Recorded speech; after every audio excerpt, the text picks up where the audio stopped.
जय श्री राधे, जय जय श्री श्याम।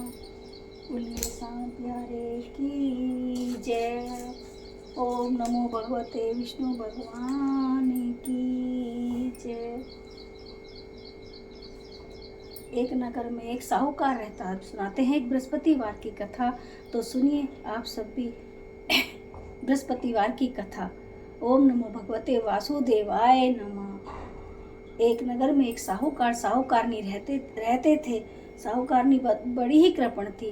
वह कभी भी किसी भिखारी को भिक्षा नहीं देती थी। कोई भी ब्राह्मण आता खाली हाथ लौटा देती। एक दिन नगर में ब्राह्मण भिक्षा मांगने के लिए आए तो साहूकारी ने मना कर दिया। बोली कि मैं तो अभी अपना घर का आंगन लीप रही हूँ, फिर कभी आना।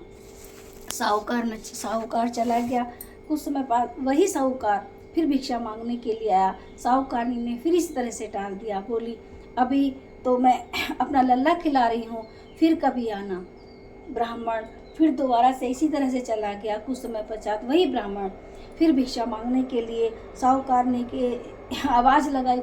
साहूकारनी ने तीसरी बार भी इसी तरह से भिक्षा देने से टालना चाहा। ब्राह्मण बोला, साहूकारनी, यदि कुछ ऐसा हो जाए कि तुम्हारे पास समय ही समय हो तो जब तो मुझे भिक्षा दोगी। साहूकारनी बोली, ठीक है ब्राह्मण, यदि कुछ ऐसा उपाय है तो कृपा करके मुझे बताएं।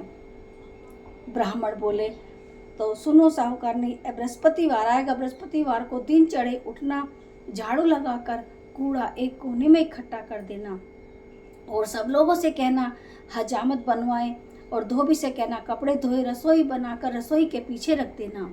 यदि तुम हर बृहस्पतिवार को ऐसा ही करोगी तो तुम्हारे पास समय ही समय होगा।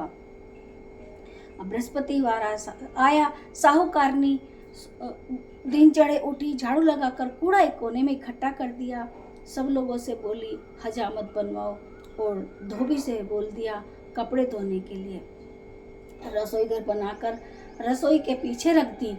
अब वह हर बृहस्पतिवार को ऐसा ही करती। दिन चढ़े उठती, झाड़ू लगाकर कोने में कूड़ा इकट्ठा कर देती। सब लोगों से कहती हजामत बनवाए।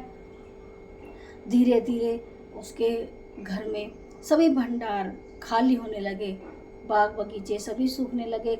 महल में कुछ भी नहीं रहा।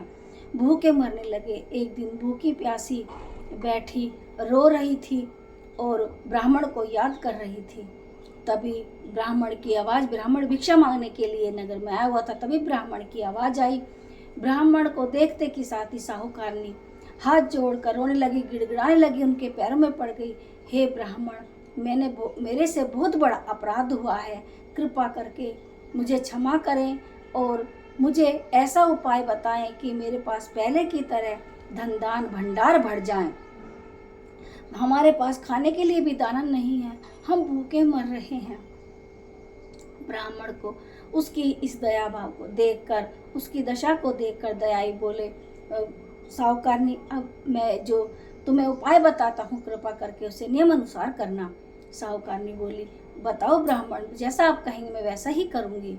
ब्राह्मण बोला, अब साहूकारनी, बृहस्पतिवार आएगा तो बृहस्पतिवार को सुबह ही उठना, घर की साफ सफाई करना, स्नान आदि करके विष्णु भगवान का ध्यान करना, बृहस्पति देव की कथा करना। बोलो विष्णु भगवान की जय। अगर तुम हर बृहस्पतिवार को नियम अनुसार ऐसा ही करोगी, उनका ध्यान करोगी, कथा पढ़ोगी, तो बृहस्पति देव तुम पर जरूर कृपा करेंगे। अब वह बृहस्पतिवार को सुबह उठती, स्नान आदि से निवृत्त होकर विष्णु भगवान का ध्यान करती, विधि विधान से पूजा करती, बृहस्पति देव की कथा पढ़ती। बृहस्पति देव की कथा पढ़ती। धीरे धीरे भगवान विष्णु कृपा निधान ने उस पर कृपा करी और उसके घर में पहले की तरह भंडार भरने लगे।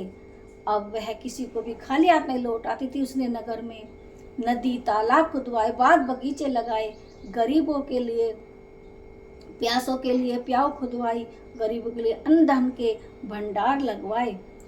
हे बृहस्पति देव, हे विष्णु भगवान, जैसी कृपा उस पर करी ऐसी कृपा हम पर भी करना। बोलो विष्णु भगवान की जय। बृहस्पति देव महाराज की जय हो। जय। बृहस्पति देव महाराज की जय श्री हे विष्णु भगवान, जय श्री हरि, जय श्री हरि, जय श्री हरि, जय जय श्री हरि।